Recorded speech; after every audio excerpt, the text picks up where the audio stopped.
Hello everyone, my name is John Patrick Donovan. I go to Chapman University right now. I am a part of the CEO club here. It is called Chapman's Entrepreneurship Organization. I'm here with Robert and Gary.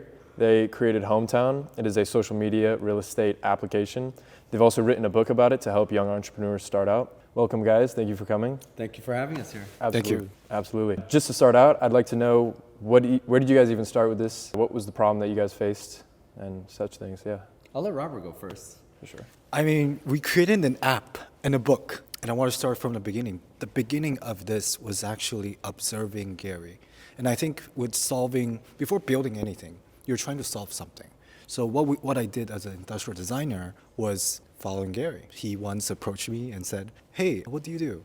And I said, "I'm a business consultant, and I also create products," which meaning innovating on solutions. So I followed Gary and started looking at his, day in life for a realtor. Then the process of documentation and observing led us into pain points. And as a designer, I would document, organize, synthesize, and then see what are those pain points. And the pain points are actually gold mines in industrial design. So that's how we started, with the app, talking about the app, not going into the app, but also like talking about what are current problems and how can I solve your business point of view. And that was 3 years ago. Yeah, so Robert's actually my neighbor. Oh, wow, we're really? literally across the hall from each other. So we wrote in this book, The Power of Proximity. That was the first thing that we wrote about, is because the people that you surround yourself in, the situation that you put yourself in, right now you're in Chapman College, you're in a CEO club, you're in this entrepreneur club, you're with people that have similar mindset. I think that's really important, the people that you put around you. And for being neighbors, Robert and I, it makes it very convenient for ideas to spread and ideas to go back and forth. And I'll tell you, I think I lucked out. Because when I met Robert, it was basically, I said, "What do you do?" He says, "I consult for Porsche design, I consult for Starbucks, for businesses like Google." And I said, "Wow, that's really impressive. Can you consult for my business? Since you're not doing anything through the pandemic." And he said, "Let's do this." And we started this adventure going through. And that's exactly what we mentioned in the book, how our journey started and the power of proximity and how that power translates into every person's life. Now, what we do right there also, which I think is really interesting about the book and different from a lot of different books, is that it's not just a book, it's a workbook as well. So in the book, after we talk about the power of proximity, we actually have a section that says, write down your 5 closest friends, right? And from that, we take it to the next level and say, now with those 5 closest friends, which of those 5 do you think can you do some sort of business or you have some sort of synergy to think about these ideas? And you write down those ideas and those friends and how you think they can contribute to putting something together. That's great. When I first met you guys, that was something that really piqued my interest, is this workbook. You just see self-help books, you read it from start to finish, it's a little fuzzy. But when you get to apply yourself and think about the problems your environment really, or your proximity, it really challenges your thought, and I love that. It was a great idea, guys. You want to tell them a little about branding and what you had me do for branding? Because I think that's a pretty interesting story about that. Tell us. Sure. I think everyone has a unique sense of their personality. Just from me and Gary, you already see a difference, right? One's crazier than the other. Right. Right, and one's more analytical and more, just more reserved, right? So what I consult on businesses is we always have a brand and also like what criteria and also what identity that goes into the personality. Tell them about the what people think of you, the cards. So I think that's really interesting. So he's a realtor. Right. So the feeling towards people are very important. So what I challenge Gary to do is, why don't you create some cards and then after people coming through open houses, have them write something about you. Well, he asked this question. What do your clients think of you? What do they think about your brand? And I said, I don't know. How would you describe yourself in 2 words? Yeah. Personable, dependable. Good. I like that. What would other people say about you? Something probably completely different. Maybe not, Yeah. right? I think Hopefully that's the a same. really interesting dynamic, what people think about you and what you think about yourself. And that's exactly what we did in the book. That's exactly what Robert had me do in the study that we did. Say, what are your biggest traits and what do people think about you? So I started calling people, I started texting, I started emailing. Can you 2 words that you describe me? And they would text, they would write, and then they would show me what that is. Then we compiled that whole list, and then we tried to start building a brand identity and also avatars and who's your ideal clients. That's what we started building. And I thought that's really important and interesting because for any entrepreneur, I mean, there's an old saying in the book of the Sun Tzu's Art of War. It says, know yourself, know your enemy, 1,000 battles, you'll always win 1,000 battles, right? And it's about knowing yourself and your own brand. And I think that when you're looking at identity, what your strengths and weaknesses are, that's really important. And that in the book here goes through the process as we go through the story as well, which is, I think, pretty fascinating to me.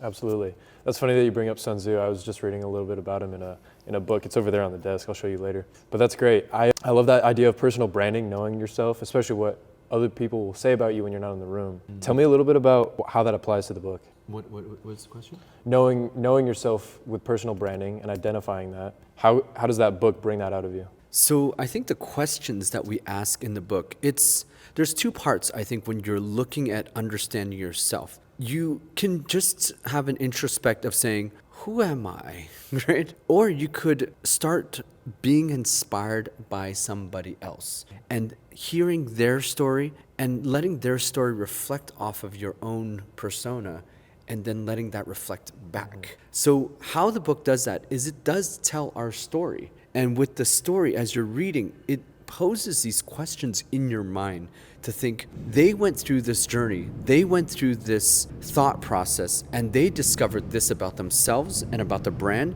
and about the problems. How am I going to discover that about myself, and how does my journey mirror their journey? And I think that's what's important, is reading, being inspired, and writing something down. I think that part of the learning process and discovery process is really important. That's huge. And it gives you that sense of proximity, your environment. You're around these entrepreneurs, real estate agents. I want to go back to the app. Tell me a little bit more about why you thought it was so important to bring all these real estate agents to one place. We think that realtors need a platform. They need a space to tell a story. Like oftentimes we go on Zillow, we go on Redfin, you're searching homes, but you're not searching insights. You're not searching value about that home. You can see somebody, their comparisons, but you don't see the real, insights of us, of Gary as a realtor talking about, let's say, this house right here. You don't have Jack talking about what's great about Chapman University, what's great about this local area. You don't get that. How would you search that? So we figured there must be a platform with that. And that's how we call this Hommtown also, meaning that local realtors can really promote for themselves, promoting their local community as well. That's great. And as a realtor, how do you see the app? Obviously, you're a part of the whole thing. But let's say someone else came to you with this idea. What would you think?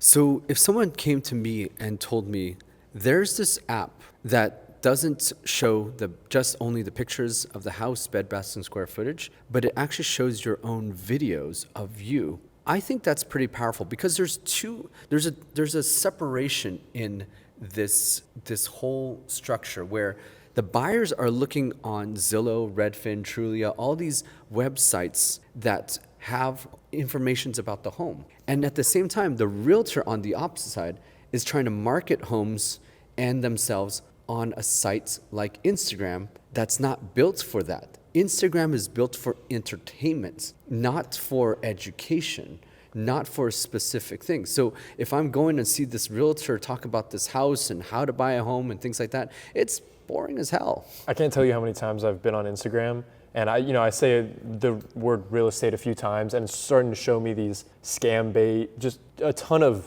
bozos trying to sell me something that's not going to make me money. Exactly. It's a bunch of crap.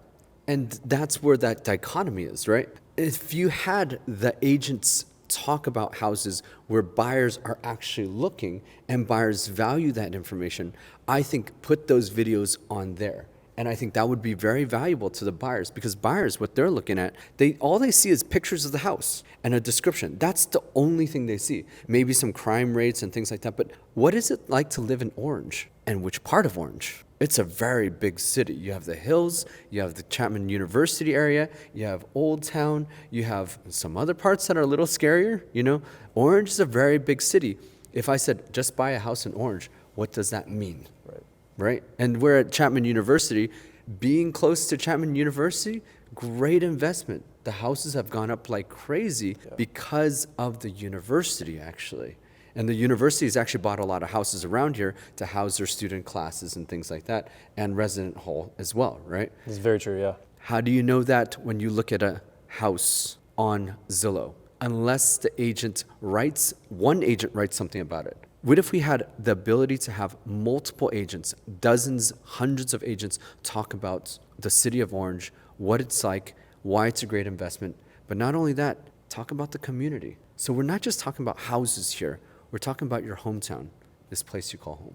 Absolutely. The engagement, the community, the personability of the entire app is very attractive. I want to talk from the little guy standpoint, someone who might want to get into real estate and wants to provide information to realtors and wants to get involved. How could someone who might not get there yet with their license, who might not be fully a real estate agent, how could we stay involved with Hommtown? I'm going to answer a different question before I answer that one, because I think you bring in a good point. Okay. Let's say you wanted to make an investment, right? Okay. Don't have a ton of money. In fact, I saw an investment in Chicago, and I saw it was outside Chicago. I think it was Chicago. But it was Chicago. I got an email, said $60,000 for a single family house and 4 bedrooms, 3 baths. I thought, wow, that's really great, $60,000. And I said, that's a really great price, but not necessarily. I knew nothing about that neighborhood, nothing about that hometown, and I don't know anything. I just looked at the Zillow link, and I thought, that's cheap. How do I find out about this area? Right. I don't know anything about it, right? What's not being talked about? What's not being talked about? What is being talked about? Where is this? What is in the city? And I just have to Google it from there. I would love for local information from realtors around the area to tell me how great it is, and also maybe how great it isn't, or some places that are not so great in that way, right? So I would love to find that opportunity as let's say, early investors of real estate. You're looking for earlier or less price points, right? Or lower price points. Which city is great for that in the United States? In the world, maybe. Absolutely. How do I get that information except for Google? Right. And different opinions. But this place is one place where you can get all the opinions about that hometown. So back to my other question, to reframe it a little bit, how do you think people who are not involved with real estate, let's say just community members, you have apps like Nextdoor where it's literally just the homeowners talking and engaging in a social media app. Do you think they have any type of beneficial information for this? I think they do.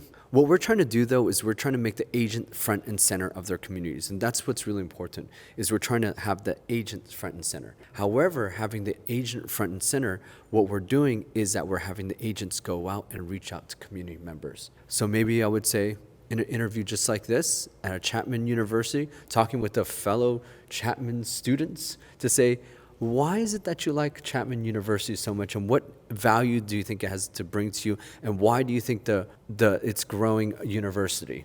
What value does it bring to you? And you get a first-hand insight. If I'm the realtor interviewing a student, which I'm selling a house across the street, can tell me why he loves the university so much. And I think that insights can be really great. So we're going all around interviewing dentists, doctors, business owners, restaurants, all these amenities around the house that really makes this place call home. Yeah, absolutely. Is there anything else that you'd like to talk about? I know I don't know everything about the app or the book. I would love to hear anything that's on your mind. Any questions for a student? Sure, yeah, maybe you get a little bit of information for the app right now.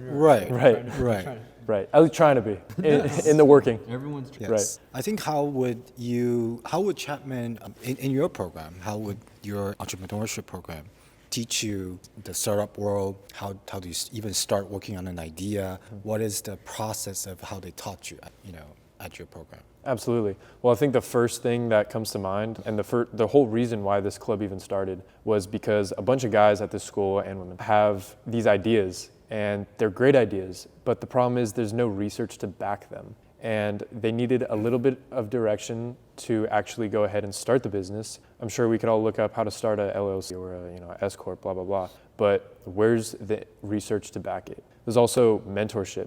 There's not very much of that here. Until we started this club, we started to gain more attention from local communities, local entrepreneurs, and they came by and they talk with us and they break it down. And so a lot of those guys that needed help realized, okay, we could actually centralize a lot of this information that's being brought here and focus a lot of it. So that's how the club started. Now we have mentors that come in every Friday who specifically sit down with us and tell us why our idea is not good enough. And that's what we need to hear. A lot of people will say, oh, that's a great idea, that's super cool, but no one's gonna tell you to your face, especially your friend, yo, okay, what's going on here? I don't know if I'd buy that. And that is the direction that we're headed in right now. I think that's the biggest help that we are receiving right now is what is wrong with our idea and the research that we really need to find. That brings me to think about what we did in what you're talking a lot about is market research and whether you have a product match, a product match with the clients that you're trying to reach out to. And,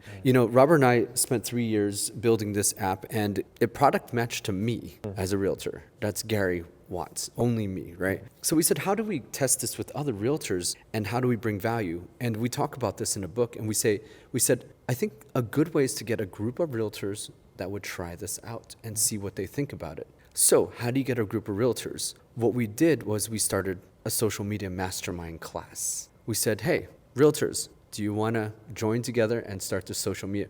We did social media because we're calling this the ultimate social media app for real estate. So we said, if you want to be better in real estate, what's the best app? They're always asking, what's the best app? Where should I post my stuff? They're always asking a question, and we're going to be happy to say in next month, Hommtown is the best place. This is where you should be posting it. But we started this a year and a half ago, this group, before the app was even built. We had no prototype in our hands, but we started the market research already. And by January, we started building. But we started mentioning this 3 months in, and then started asking them, what do you think about this? What else, what other features do you think you need? What do you want to see? What do you think about this idea? Because we had the designs and frames already. And they're like, that's great, we love it. Can you build it already? So from January to now, that's the building process. We came out with a beta, they're testing it. Then from June to November, we're doing our beta testing with all these users. Then we can launch on the App Store. But that process about whether it's good enough, that's always a big question, whether people are willing to pay for the product you created. Just because you build it doesn't mean they'll come. That's a hard thing to bite sometimes when you have a really cool idea in your head and you know that you would buy it, but what value would someone else place on it? And sometimes you might not like that answer. But that's what this club is for. And thankfully, there are actual ideas that have market research backing them. And we now have an incubator and an accelerator that you can apply for and join, and a lot of money that you can receive to fund your idea. And those are probably the most exciting things about this club right now. That's awesome. Thank you so much. Any other questions? Yeah, it's good. I think we're all right. Good Gary, job. thank you so much for coming. Yep. Robert, thank you so much. I really appreciate you guys coming by. Perfect. All right. It's a wrap.